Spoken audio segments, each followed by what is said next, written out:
देखिए, हम लोग बैंक निफ्टी में सबसे पहले आएँगे आज और देखेंगे आज का यहाँ प्लान क्या था बाइंग का या सेलिंग का।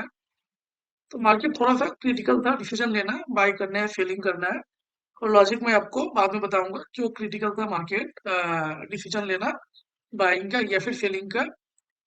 सो सबसे पहले देख लेंगे कल के चार्ट में क्या हुआ था। कल मतलब 16 जनवरी, ठीक है? मतलब कि फ्राइडे। फ्राइडे हुआ ये था कि मार्केट शुरू से ही बुलिश मूवमेंट दिया था और लास्ट का जो 2 ढाई घंटा था वहां मार्केट साइडवेज रह गया था और 60,000 के साइकोलॉजिकल जोन के आसपास ही मंडराता रहा। ठीक है, यहाँ जो है यहाँ बायर्स और सेलर्स दोनों ही मार्केट में आए होंगे। हम तब पर ही मान के चलेंगे कि बायर्स थोड़ा ज्यादा ही सेलर्स की तुलना में आए होंगे। क्यों?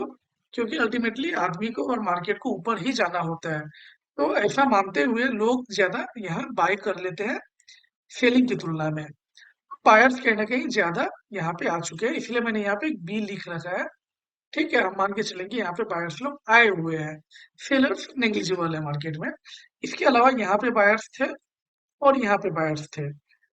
अब क्या हुआ, आज जो था आज मार्केट थोड़ा-सा गैप डाउन ओपन हुआ था। ठीक है, हालाँकि बैंक निफ्टी तो वहीं ओपन हुआ था, लेकिन निफ्टी थोड़ा आज गैप डाउन ओपन हुआ था, ये रहा। ठीक है, तो हम लोग एक बार निफ्टी के चार्ट में आ जाते हैं और निफ्टी में भी देख लेते हैं। पिछला दिन हम देख सकते हैं कि यहाँ स्ट्रॉन्ग सेलर्स लोग आए हुए थे और मार्केट आज काफी नीचे ओपन हुआ।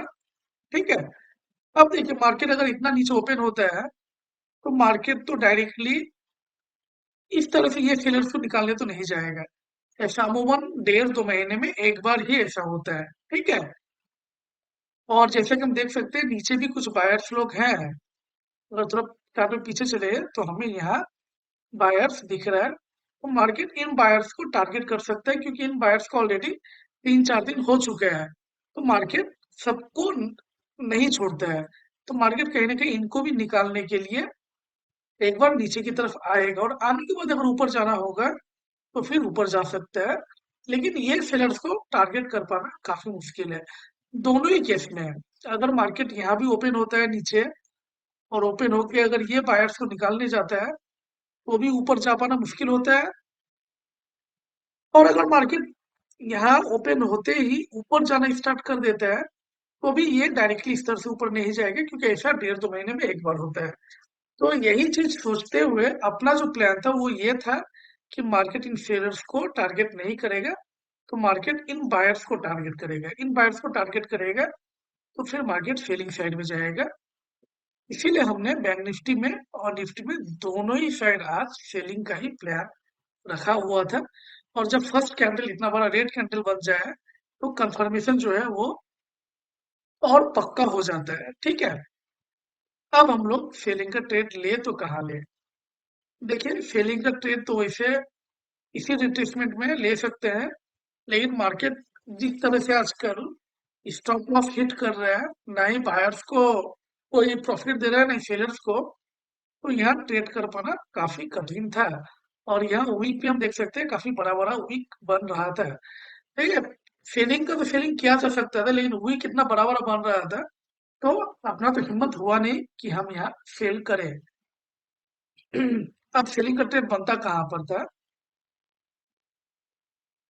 देखिए जब यहाँ मुझे सेलिंग बनते हुए नहीं दिखा तो मैंने आज ट्रेड छोड़ दिया था। मेरे लिए आज का दिन जो था वो नो ट्रेडिंग डे था। ठीक है, क्योंकि अक्सर मैं फर्स्ट हाफ में ही ट्रेड ले लेता हूँ, सेकंड हाफ का इंतजार मैं नॉर्मली नहीं करता हूँ। अब ट्रेड आज का दिन अगर बनता है तो वो सेकंड हाफ में बनता है और वो ट्रेड यहाँ पर आपका बनता है। ठीक है, 154 के कैंडल में एम्बूश एंट्री बनता है। यहाँ ट्रेड ले जाने पे आपको 100-150 पॉइंट का प्रॉफिट दिख गया होता। इसके अलावा ट्रेड यहाँ पर लिया जा सकता था, ये रिट्रेसमेंट हुआ था 61% का।